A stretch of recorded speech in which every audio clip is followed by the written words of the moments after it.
नमस्कार। महाराष्ट्र दर्पण समाचार पत्र में आपका हार्दिक स्वागत। देखिए मुंबई और आसपास के महानगरों की आज की कुछ खास खबरें। ठाणे स्टेशन पर दूसरा एस्केलेटर शुरू। बम्बई बम विस्फोट का आरोपी इकबाल मिर्ची की लंदन में हुई मौत। नवी मुंबई में रेत माफियाओं का उच्छाद। आईएनएस सिंधु रक्षक पानडुब्बी डूबने से 18 जवान शहीद। ठाणे जिले में स्वतंत्रता दिन समारंभ उत्साह से संपन्न। अब देखते हैं खबरें विस्तार से, पर एक छोटे से ब्रेक के बाद। ठाणे स्टेशन पर दूसरा एस्केलेटर शुरू हुआ है। ठाणे स्थानक में दूसरा एक्सेलेटर शुरू कर दिया गया है। स्वतंत्र दिन के अवसर पर यह दूसरा एक्सेलेटर यात्रियों के लिए शुरू कर दिया गया है। प्लेटफॉर्म क्रमांक 5 और 6 पर यह सुविधा शुरू करने से जलद और धीमी गति के गाड़ी से यात्रा करने वाले यात्रियों को इस एक्सेलेटर की सुविधा का लाभ मिलने वाला है। इस वक्त राष्ट्रवादी कार्याध्यक्ष जितेंद्र जी आव्हाड, थाना के मेयर हरिश्चंद्र जी पाटिल, ठाणे कांग्रेस के अध्यक्ष बालकृष्ण जी पुर्णेकर, आमदार निरंजन जी डावकरे के साथ यात्रियों बड़ी तादाद में शरीक हुए थे। ठाणे महानगरपालिका हद्दीत घर घेताय का? मग ते अनधिकृत तर नाही ना, याची खातर जमा करा। अनधिकृत घर घेणं हा विकणाऱ्यासोबत विकत घेणारा देखील तितकाच दोषी असतो। तेव्हा घराची डोळस खरेदी करा। आपली कुठे फसवणूक तर होत नाही ना, यासाठी ठाणे महानगरपालिका मुख्यालयातील 4थ्या मजल्यावरील बांधकाम विभागात घराचा सर्वे नंबर, टिक्का नंबर याची खातर जमा करा। घराचं स्वप्न अवश्य करूया साकार, पण अनधिकृत घराचा नका करू कधीही विचार। अधिकृत घर म्हणजे उद्याची देखील निश्चिंती। अनधिकृत घराचे दार म्हणजे डोक्यावर कधीही तोडण्याची टांगती तलवार। जगणं तुमचं होऊ दे सुरेल गाणं, स्वच्छ सुंदर आणि अधिकृत घरांचं हसरं ठाणं। ठाणे महापालिकेतर्फे जनहितार्थ प्रसारित। बम्बई बम विस्फोट का आरोपी इकबाल मिर्ची की लंदन में मौत हुई है। ड्रग्स तस्करी से जुड़ा इकबाल मोहम्मद मेमन अपराध की दुनिया में इकबाल मिर्ची के नाम से कुख्यात रहा। पिछले 3 दशक से भारतीय जांच एजेंसियां उसे लंदन से देश में लाने का प्रयास कर रही थी, लेकिन उन्हें कामयाबी नहीं मिली। मिर्ची पर सन 1993 के मुंबई बम ब्लास्ट के अलावा हत्या के प्रयास और ड्रग्स की तस्करी के मामले दर्ज है। इकबाल मिर्ची सोने चांदी के साथ मादक पदार्थों की तस्करी करता था। वह अंडरवर्ल्ड डॉन दाऊद इब्राहिम और 93 बम ब्लास्ट के मुख्य आरोपी टाइगर मेमन का करीबी था। अंतरराष्ट्रीय स्तर पर इकबाल मिर्ची की पहचान ड्रग्स माफिया के रूप में थी। अमेरिका के आतंकवादियों की सूची में दाऊद के साथ मिर्ची का भी नाम है। मिर्ची लंदन में बैठकर भारत सहित यूरोपीय देशों में नशीले पदार्थों की तस्करी करता था। वर्ष 2004 में मिर्ची के खिलाफ रेड कॉर्नर नोटिस जारी की गई थी। स्कॉटलैंड यार्ड पुलिस ने सन 2005 में मिर्ची को गिरफ्तार किया। सीबीआई ने उसके खिलाफ कई सबूत पेश किए, लेकिन लंदन कोर्ट से उसे पर्याप्त नहीं माना। सबूतों के अभाव में मिर्ची सन 1999 से निश्चित रूप से लंदन में रह रहा था। लंदन पुलिस ने एक बार फिर मिर्ची को एक व्यक्ति को धमकाने के आरोप में भी गिरफ्तार किया था। ऐसे इकबाल मिर्ची की लंदन में दिल का दौरा पड़ने से मौत हुई है।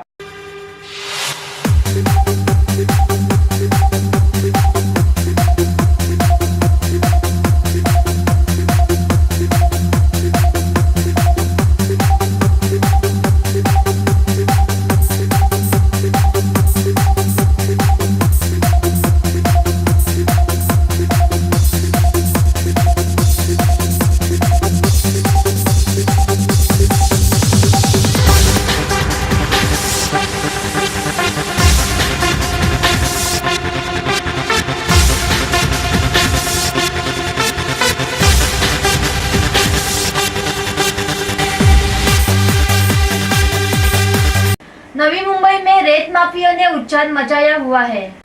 नवी मुंबई स्थित पनवेल के नजदीक गणेशपुरी गांव के खाड़ी में बड़े पैमाने में अनधिकृत रेती उत्खनन किया जा रहा है और यह काम सरकारी अधिकारियों के सहयोग के बिना नहीं हो सकता। हमारे वार्ताहर ने जान जोखिम में डाल के वहां जाके यह काम किस तरह किया जाता है उसका शूटिंग लेके सरकारी अधिकारियों को दिखाया। एनआरआई पुलिस की सहायता से वहां पर उचित कार्रवाई की और 2 आरोपियों को गिरफ्तार किया और 2 ट्रक जब्त किए, लेकिन अभी भी इसके पीछे के बड़े सूत्रधार को गिरफ्तार नहीं किया गया है। करूया श्री गणेशा,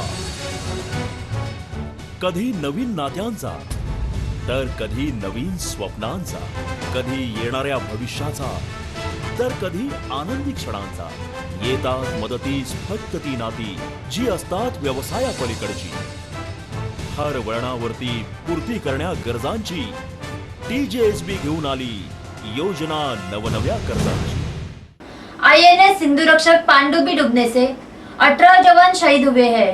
भारत की INS सिंधुरक्षक पानडुब्बी के डूबने से भारत के 18 जवान शहीद होने की पुष्टि की गई है। पानडुब्बी मंगलवार को बंबई बंदरगाह में 2 बड़े स्फोट होने की वजह से डूब गई थी और तभी से यह जवान लापता थे। आज उनके शहीद होने की अधिकृत पुष्टि की गई, तभी से नेवी नगर में शोकाकुल वातावरण है। अब पहले कंपार्टमेंट में जा चुके हैं और वहां उनको 3 बॉडीज मिली हुई है जिनको हमने INS अश्विनी पहुंचा दिया गया है जो नेवी का हॉस्पिटल है। और वहां पर जैसे कि उनका आइडेंटिफिकेशन करना बहुत मुश्किल है, इसलिए उनकी DNA आइडेंटिफिकेशन की जाएगी और उसके बाद पता किया जाएगा कि वो बॉडीज किसकी है। इसके अलावा एक सेल खोला गया है जो 18 सेलर्स जो उसमें 18 पर्सनल जो वहाँ उस सबमरीन में थे उनके फैमिलीज को अपडेट दी जाए। वहाँ 2 स्टार ऑफिसर्स लीड कर रहे हैं, वो अपडेट उन्हें जैसे जैसे अपडेट मिल रही है उन्हें बताया जा रहा है और हमारा भी अपडेट जैसे जैसे कुछ भी हैपनिंग होगा तो तुरंत आपको बता दिया जाएगा। सर 13 लोगों की डेड बॉडी मिल गई है, बाकी 15 लोगों का क्या हाल है सर, उसके बारे में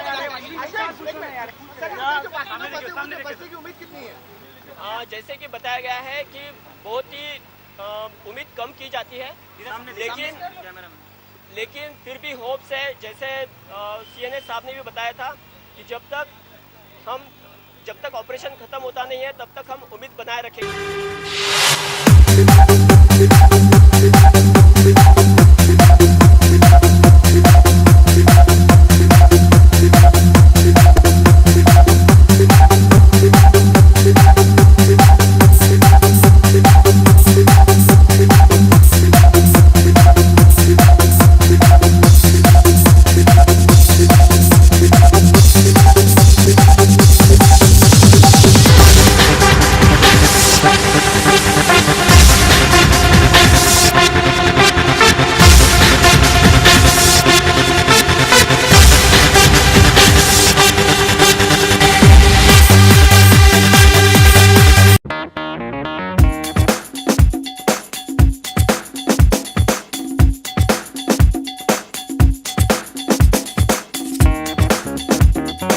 थाने जिले में स्वतंत्रता दिन समारोह उत्साह से संपन्न हुआ है। भारत का 67वां स्वतंत्र दिन ठाणे में बड़े धूमधाम से मनाया गया। ठाणे के जिलाधिकारी कार्यालय के प्रांगण में ठाणे के पालक मंत्री श्री गणेश जी नाइक के हाथों तिरंगा लहराया गया। ठाणे के महापौर श्री HS पाटिल जी के हाथों ठाणे महापालिका मुख्यालय के प्रांगण में तिरंगा लहराया गया। वैसे ही कल्याण डोंबिवली मनपा के महापौर कल्याणी पाटिल जी के हाथों तिरंगा लहराकर इस तिरंगे को सलामी दी गई। इस वक्त मनपा अधिकारी मनपा आयुक्त शंकर भिसे के साथ अन्य पदाधिकारी मौजूद थे।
महाराष्ट्र दर्पण समाचार मुंबई, ठाणे, कल्याण, भिवंडी, नवी मुंबई, डोंबिवली, पनवेल और आसपास के सभी जगहों में प्रसारित किया जाएगा।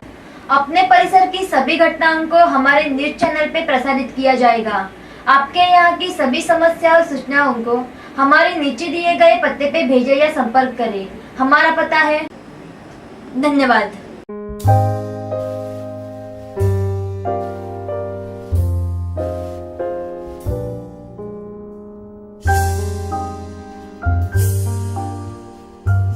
एक 105 A wing, Teejadeep plaza, Kamgar hospital road, Ramchandra Nagar, Thane west, pin code number 400604, दूरध्वनी क्रमांक 25413480।